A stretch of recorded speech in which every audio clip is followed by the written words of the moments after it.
I sat at the kitchen table staring at the divorce papers. My heart raced as I remembered the events leading up to this moment. Just a few months ago, I was hopeful and excited about my marriage. But now it felt like a bad dream I couldn't wake up from. I had sent the papers by mail, along with a note detailing my address. I had thought that by doing this, I could finally put an end to the turmoil that had taken over my life. Little did I know, they would track me down.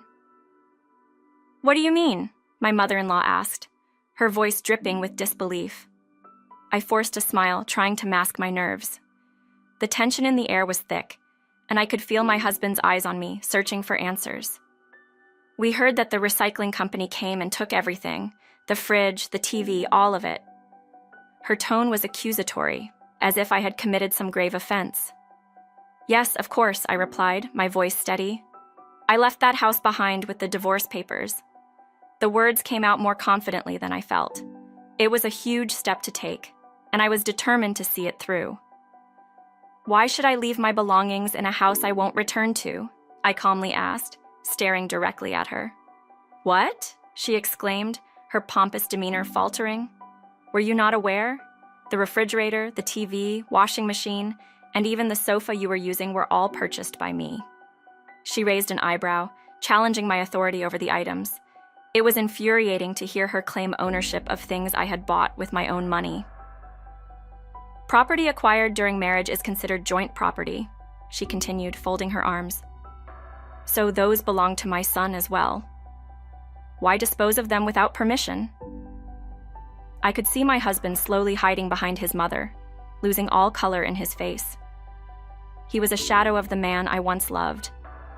Still, there was no explanation from him. I sighed, feeling the weight of our history. Why does the man I once loved seem so small now? I wondered. The spark between us had faded, and the reality of our relationship was glaringly clear. "I purchased those household items with my personal funds before we got married," I said, determined to stand my ground. "Moreover, I'm not just selling the furniture. I'm currently in the process of selling the house as well." My statement dropped like a bombshell in the room. "What? What? What?" my in-laws exclaimed, exchanging shocked glances.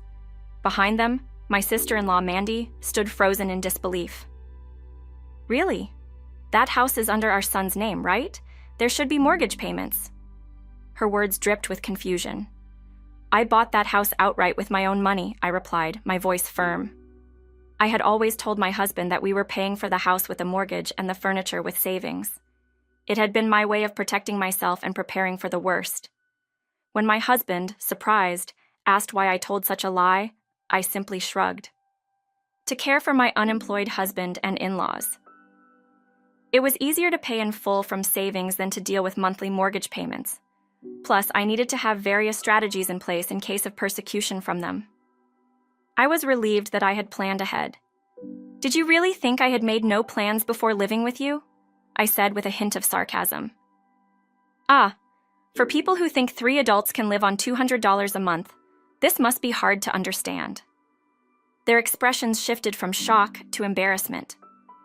"I have friends in real estate, and another acquaintance interested in property management," I continued, feeling empowered. "I've been in touch with them, and we're moving along with the paperwork. You didn't notice because we didn't go through an agent, did you?" As I smiled sweetly, their faces paled further. My father-in-law, infuriated, confronted my husband. "Why didn't you tell us earlier?" he shouted, his voice rising with anger. My husband, tears in his eyes, could only whisper, "I'm sorry." He had always been submissive to his father's authority, which made me feel even more frustrated. In that moment, I felt good about filing for divorce. But what should I do about my married life? Mandy's naive question left my mother-in-law speechless. They were losing everything, and I could see it all unraveling before my eyes. "What will you do without me?" I asked, my tone sarcastic, as I watched them squirm.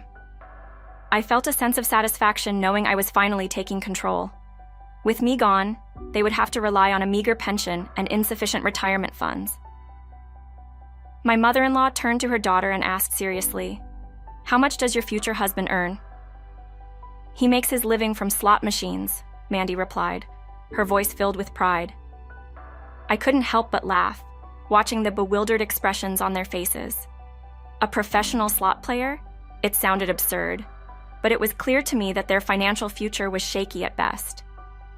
My mother-in-law, realizing the precarious situation they were in, turned to me.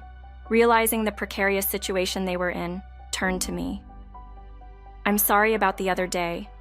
I think there's been a misunderstanding. Let's get along, she offered, a weak smile on her face. No, not at all, I said firmly. There was no misunderstanding.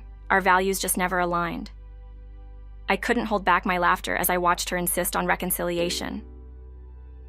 What are you talking about? I replied, laughing loudly. Don't reject so quickly, she pleaded, her desperation palpable. There must have been some misunderstanding. I completely denied it. Are you planning to abandon the family? My father-in-law glared at me. I shot back. Wasn't it your wife who treated me as an outsider first? His silence spoke volumes. Just wait, my mother-in-law said, her voice raised. We once lived under the same roof.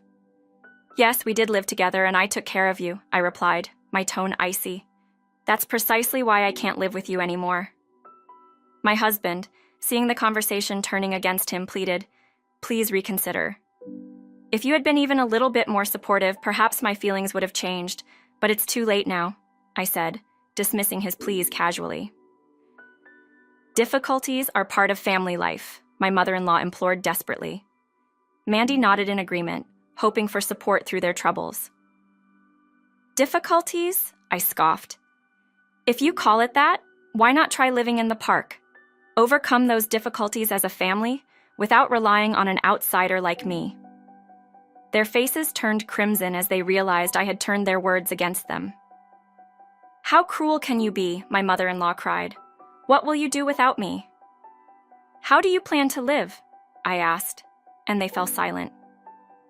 It was satisfying to watch their confidence crumble.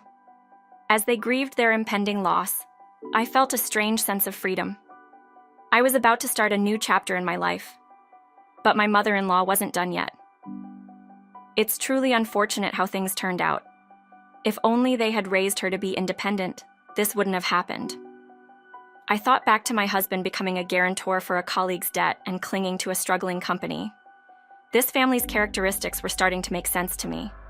I couldn't resist throwing in one more jab.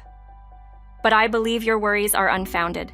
There might be a possibility that your daughter's husband might have another lover. The family was shocked. What? They gasped, and I couldn't help but burst into laughter at their stunned expressions. Well, it's hard to say who since you change boyfriends so frequently, I continued, enjoying their discomfort. But if it's the recent one, he's been quite close with a woman living on the first floor of this apartment. Ha! They exclaimed, a classic case of the answer being right under their nose. On the day I moved in, I had seen Mandy's latest boyfriend, presumably her fiancé, visiting the woman living on the first floor, entering at night and leaving in the morning. Could be his sister or something, I mused, though I doubt it. Have you heard anything? Mandy fell silent, and her silence said it all. I can't believe I was deceived, she muttered, collapsing to her knees. Furious, she tried to contact him, but he hung up as soon as she explained the situation. I can't believe it. This is outrageous. Mandy exploded in anger, and my mother-in-law attempted to calm her, but Mandy's fury was unstoppable. As the family chaos unfolded, I secretly enjoyed the spectacle. So I've made my decision. I'll sign the divorce papers, okay, dear? I said to my husband, who had no response. I know you don't have much in assets, but you've set aside some savings for the worst-case scenario, right? I'll claim that in the division of property, I added, watching his face fall. He was stunned, but I smiled. That's only fair. I might have seemed like a devil to him, but this was merely justice. Forced to care for your parents, I had every right to seek compensation. I had the family and my husband move out of the house, and I started a new chapter in my life, feeling lighter. It felt liberating to let go of the past. Yet, as the reality of my decision settled in, I realized that the story was far from over. The tension in the air was still thick with unresolved feelings. I took a deep breath, preparing myself for the battles ahead.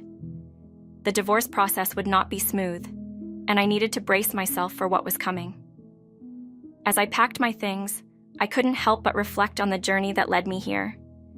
It had been filled with ups and downs, love and betrayal. And now, with my family on the brink of chaos, I felt a strange mix of relief and apprehension. The next few weeks would test my strength and resilience, but I was ready to face whatever came next. Little did I know, my mother-in-law had other plans. She wasn't going to let me walk away without a fight.